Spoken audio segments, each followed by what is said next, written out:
Good morning. നമുക്ക് തെർമോഡൈനാമിക്സിലെ ബാക്കിയുള്ള topic നമുക്കൊന്ന് നോക്കാം. ഇനി പ്രധാനമായിട്ടും നമുക്ക് പഠിക്കാനുള്ളത് കാർനോട്ട് സൈക്കിളാണ്. സോ ഈ കാർനോട്ട് സൈക്കിളിൽ നമുക്ക് പ്രധാനമായിട്ടും ഹീറ്റ് എൻജിൻസിൻ്റെ ഒന്ന് രണ്ട് ലിമിറ്റേഷൻസ് വെച്ചിട്ടാണ് സ്റ്റാർട്ട് ചെയ്യുന്നത്. So we know that like no heat engine can have 100% efficiency. അപ്പോൾ എത്രയാണ് അതിന് മാക്സിമം ഒരു എൻജിനും ഉണ്ടാകാവുന്ന എഫിഷ്യൻസി? അല്ലെങ്കിൽ രണ്ട് ടെമ്പറേച്ചേഴ്സ് തന്നിട്ടുണ്ട്. അതായത് ഹോട്ട് റിസർവോയറിൻ്റെ ടെമ്പറേച്ചറും കോൾഡ് റിസർവോയറിൻ്റെ ടെമ്പറേച്ചറും തന്നിട്ടുണ്ട്. അപ്പോൾ ആ രണ്ട് ടെമ്പറേച്ചറിനകത്ത് നമുക്ക് കൺസ്ട്രക്ട് ചെയ്യാവുന്ന ഒരു ഹീറ്റ് എൻജിന് ഉണ്ടാകാവുന്ന എഫിഷ്യൻസി എത്രയാണ്, മാക്സിമം എഫിഷ്യൻസി എത്രയാണ്? അതാണ് ഇതിനകത്ത് ചോദിക്കുന്ന ചോദ്യം. സോ അതിന് വേണ്ടിയിട്ട് നമുക്ക് നോക്കാം. സോ അപ്പോൾ ഇതിനുള്ളൊരു ആൻസർ അത് പ്രൊപ്പോസ് ചെയ്തത് സാഡി കാർനോട്ട് എന്നുള്ള ഒരു ഫ്രഞ്ച് എഞ്ചിനീയറാണ്. And that to in 1824. So what he did was like he constructed an idealized heat engine. അപ്പോൾ ആ ഹീറ്റ് എഞ്ചിൻ്റെ പ്രത്യേകത എന്താണെന്ന് വെച്ചാൽ that has maximum possible efficiency and it relies on reversible processes to avoid energy loss. അതായത് ഈ പറയുന്ന രണ്ട്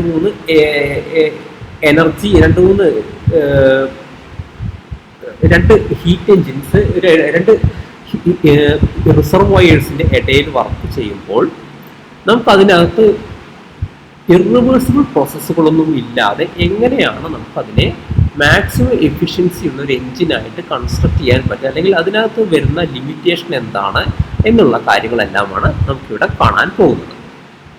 സോ അതിനകത്ത് ആ എൻജിൻ പെർഫോം ചെയ്യുന്ന പ്രോസസ്സുകളെ ഇതുപോലെ ഈ കാണുന്ന ഒരു PV ഡയഗ്രത്തിലൂടെ നമുക്ക് ഡിനോട്ട് ചെയ്യാം. സോ ഈ ഡയഗ്രം നോക്കിക്കഴിഞ്ഞാൽ നമുക്ക് മനസ്സിലാകും ഇതിനകത്ത് ഒന്ന് AB എന്നുള്ള പ്രോസസ്, BC എന്നുള്ള പ്രോസസ്, CD എന്നുള്ള പ്രോസസ്, ദെൻ DA എന്നുള്ള പ്രോസസ്. നേരെ ഒന്നും കൂടി ഒരു ക്ലോസ് എക്സാമിനേഷൻ നോക്കിക്കഴിഞ്ഞാൽ മനസ്സിലാവും AB റെഡ് കളറിലാണ്, CD റെഡ് കളറിലാണ്, അതുപോലെ BC എന്നുള്ളത് ബ്ലൂ കളറിലും DA എന്നുള്ളത് ബ്ലൂ കളറിലുമാണ് ഇത് ഡിനോട്ട് ചെയ്തിരിക്കുന്നത്.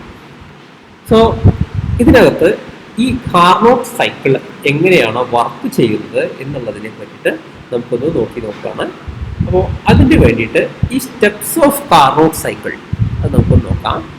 സോ ഈ കാർനോട്ട് സൈക്കിൾ വർക്ക് ചെയ്യുന്നത്, സോ അതിനകത്ത് 4 പ്രോസസ്സുകളാണുള്ളത്. 2 ഐസോതെർമൽ പ്രോസസ്സുകളും 2 അഡിയബാറ്റിക് പ്രോസസ്സുകളുമാണുള്ളത്. ഐസോതെർമൽ പ്രോസസ്സ് എന്ന് പറഞ്ഞാൽ അതിൻ്റെ പ്രത്യേകത നിങ്ങൾക്കറിയാം. ഐസോതെർമൽ പ്രോസസ്സിനകത്ത് അതിനകത്ത് ഒരു ടെമ്പറേച്ചർ കോൺസ്റ്റന്റ് ആക്കിയിട്ടാണ് ആ പ്രോസസ്സ് നടക്കുന്നത്. അതായത് ആ പ്രോസസ്സിൻ്റെ അകത്ത് throughout that process the temperature remains constant. But in the case of an adiabatic process the temperature will not be constant, പക്ഷേ ആ സിസ്റ്റം വെൽ ഇൻസുലേറ്റഡ് ആയിരിക്കും. സോ നമുക്കൊന്നുകൂടി നോക്കി നോക്കാം എങ്ങനെയാണ് നടക്കുന്നത്. ആദ്യം A to B ഈ gas expands isothermally at temperature TH. So A to B ഒരു ഐസോതെർമൽ എക്സ്പാൻഷനാണ് നടക്കുന്നത്. അപ്പോൾ അതിനകത്ത് ഒരു ഹോട്ട് റിസർവോയറിൽ നിന്നും നമുക്ക് QH amount of heat absorb ചെയ്യുന്നുണ്ട്. ഇനി B എന്നുള്ള പൊസിഷനിൽ എത്തിക്കഴിഞ്ഞാൽ ഇത് എക്സ്പാൻഡ് ചെയ്യുന്നുണ്ട്. ദെൻ ആ സെയിം സിലിണ്ടർ അഡിയബാറ്റിക് ആയിട്ട് എക്സ്പാൻഡ് ചെയ്യുന്നുണ്ട്. സോ ആദ്യം ഐസോതെർമൽ ആയിട്ട് എക്സ്പാൻഡ് ചെയ്യും, QH amount of heat absorb ചെയ്തിട്ട്. ദെൻ B to C അത് അഡിയബാറ്റിക് എക്സ്പാൻഡ് ചെയ്യും. ദെൻ C to D ഇത് ഐസോതെർമലായിട്ട് കംപ്രസ് ചെയ്യും, rejecting an amount of heat QC to the cold reservoir. Then D to A it again compresses back to initial state at TH. അതായത് ഡിയിൽ നിന്ന് എയിലേക്ക് എത്താൻ അത് അതിൻ്റെ ഇനീഷ്യൽ സ്റ്റേറ്റിലേക്ക് എത്തും. അങ്ങനെയാണ് ഈ ഒരു സ്റ്റേറ്റ് വർക്ക് ചെയ്യുന്നത്. സോ ഒരു ഐസോതെർമൽ പ്രോസസ്സിനകത്ത്, ഐസോതെർമൽ എക്സ്പാൻഷനകത്ത് QH amount of heat absorb ചെയ്യും. ഐസോതെർമൽ കംപ്രഷനകത്ത് QC എമൗണ്ട് ഓഫ് ഹീറ്റിനെ അത് ഡിസ്കാർഡ് ചെയ്യും. Then there are two adiabatic processes. One is adiabatic expansion and another one is adiabatic compression. So ഇതെല്ലാം ഇതിൻ്റെ പ്രധാനപ്പെട്ട പ്രത്യേകത പറഞ്ഞാൽ ഇതിൽ നിന്ന് വർക്കിംഗ് സബ്സ്റ്റൻസ് എന്നുള്ളത് ഒരു ഐഡിയൽ ഗ്യാസ് ആണ്. Now let us have a close look at the relation. So നമുക്കറിയാം ഇതിനകത്ത് ഇവിടെ QH amount of heat absorb ചെയ്യും എന്ന് നമ്മൾ കണ്ടുകഴിഞ്ഞു ഇവിടെ. സോ ആ QH അഥവാ starting from A to B, അതായത് എയിൽ നിന്ന് ബിയിലേക്ക് പ്രോസസ്സ് നടക്കുമ്പോൾ അവിടെ ആ എടുക്കുന്ന അതിന് വേണ്ടിയിട്ട് എടുക്കുന്ന work done, that is NTRT.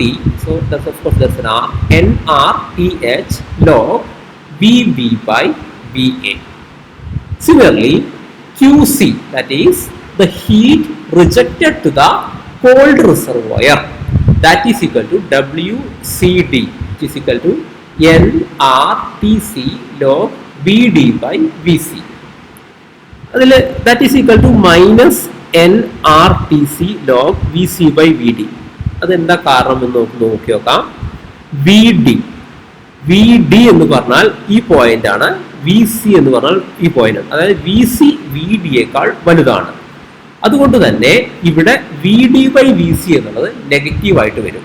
So that will be equal to minus NRTC log VC by VD ആയി മാറും.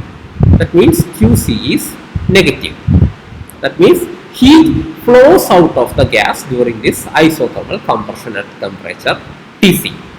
That means നമുക്ക് ഇതിന്റെ രണ്ടിന്റെ റേഷ്യോ കണ്ടുപിടിച്ചാൽ QC by QH is equal to minus TC by TH log VC by VD divided by log VB by VA. Now we need to find out this quantity. എന്താണ് ഈ log VC by VD എന്നുള്ളതും log VB by VA എന്നുള്ളതും നമുക്കൊന്ന് കണ്ടുപിടിക്കണം. So അതിനു വേണ്ടിയിട്ട് ഇതിനകത്തുള്ള രണ്ട് അഡിയബാറ്റിക് പ്രോസസ്സുകൾ നമ്മൾ കൺസിഡർ ചെയ്യണം. ഇതൊരു അഡിയബാറ്റിക് പ്രോസസ്സാണ്. ഓക്കെ, അതുപോലെ ഇതും ഒരു അഡിയബാറ്റിക് പ്രോസസ്സാണ്. ഓക്കെ, സോ ഒരു അഡിയബാറ്റിക് പ്രോസസ്സിനകത്തുള്ള ഇക്വേഷൻ ഓഫ് സ്റ്റേറ്റ് നമ്മൾ കൺസിഡർ ചെയ്ത് കഴിഞ്ഞാൽ V know that TH VB raised to gamma minus 1 is equal to TC VC raised to gamma minus 1. അതേപോലെ തന്നെ TH VA raised to gamma minus 1 equal to TC VD raised to gamma minus 1. ഇതിലെ ഓരോന്നിലെ ഫസ്റ്റിലെ by second അത് ചെയ്ത് കഴിഞ്ഞാൽ TH രണ്ട് side ക്യാൻസലായി VB by VA all raised to gamma minus 1 equal to VC by VD all raised to gamma minus 1 വരും. അല്ലെങ്കിൽ VB by VA equal to VC by VD.